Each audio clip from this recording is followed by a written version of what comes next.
You know what? We could learn something, I think, about the power of prayer from today's truth tester. It's not something that we do casually. It's not something that we just toss up to heaven on a wing in a prayer and sort of hope for the best. That's not the kind of prayer life that we're talking about. That's not what our truth tester demonstrates. It demonstrates a prayer, that prayer is something we must faithfully persist in and continue in a constancy until we see movement. You know that giant pendulum? For the first 10 minutes when the little cork was striking it, it didn't move. But at the 10-minute mark, it just started vibrating. You know, what if they wouldn't have continued to hit it with the cork? It would have never begun to vibrate, which means it would have never begun to swing like a mighty pendulum. It was only after 30 minutes of tapping that huge pendulum began to move. It was only after minutes of tapping with our 50-pound pendulum that we obtained movement. If we don't persistently practice prayer, then we forget. What happens is we tend to forget how powerful it really is. We sort of become like this story that I found about a circus elephant on a rope. And it's by Janet Folger. And this story kind of really illustrates what happens if we don't persist in prayer. And it goes like this. She says, once upon a time there was a great big elephant named Mighty who lived in a circus, but Judge, a mean circus trainer, renamed him Tiny and put a big heavy chain around his leg so he couldn't escape. Mighty tried and tried to break free from this heavy chain, but he failed and he failed. He heard the stories, but he never knew what it was like to run free in the jungle like his parents did. When Judge would see Mighty try to break free, he would hit him with a big stick. Tiny, he would say, you will never be free.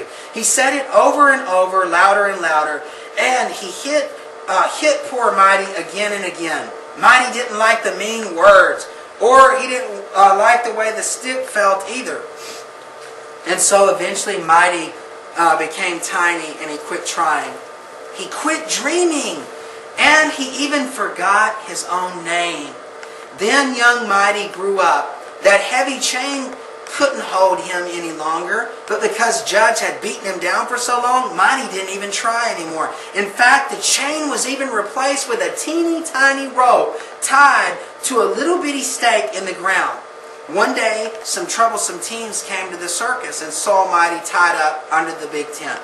One bully was named TV, and the other was called PC. He liked to point out how incorrect everyone was. They started pelting Mighty with trash, throwing rocks at him and shouting, what are you going to do about it, huh, Tiny? Mighty looked down and saw the little rope that was hung around his foot, and he hung his head low, trying to turn away from the stinging, pelting rubbish that was being thrown all over him.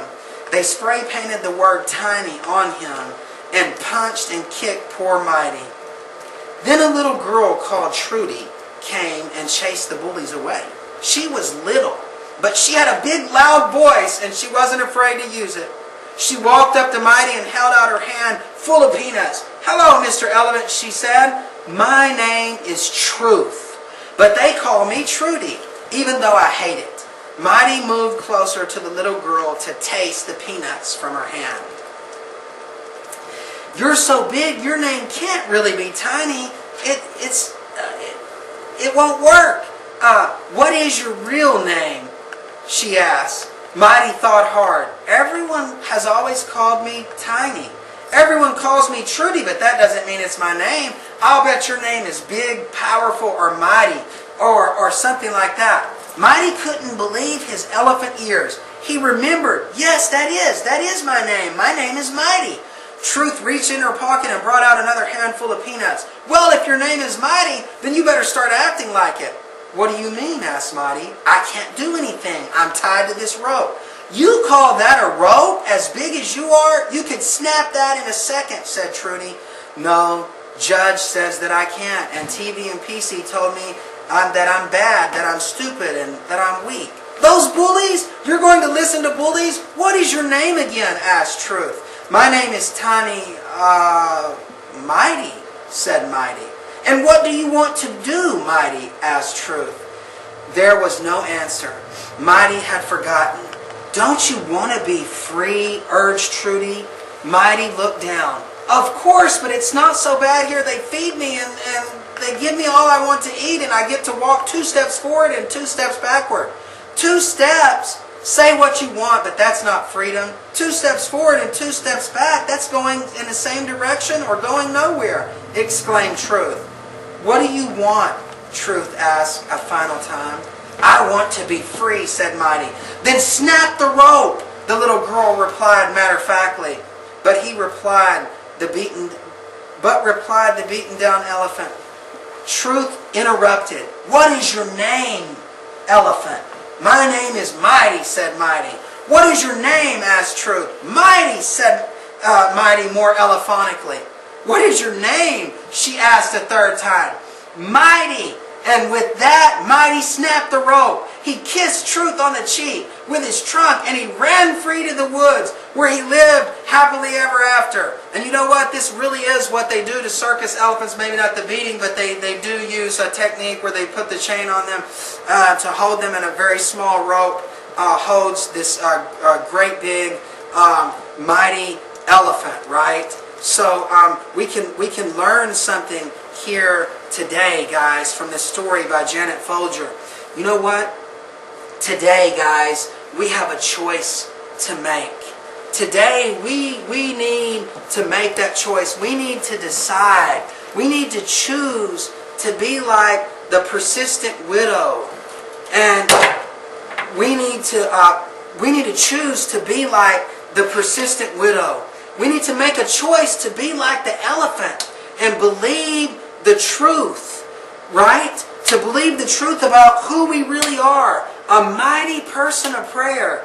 Choose to be like this pendulum equation, which is constantly consistent with the natural laws that govern our world.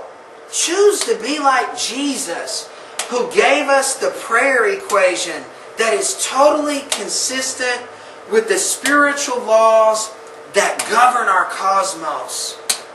We need to choose today.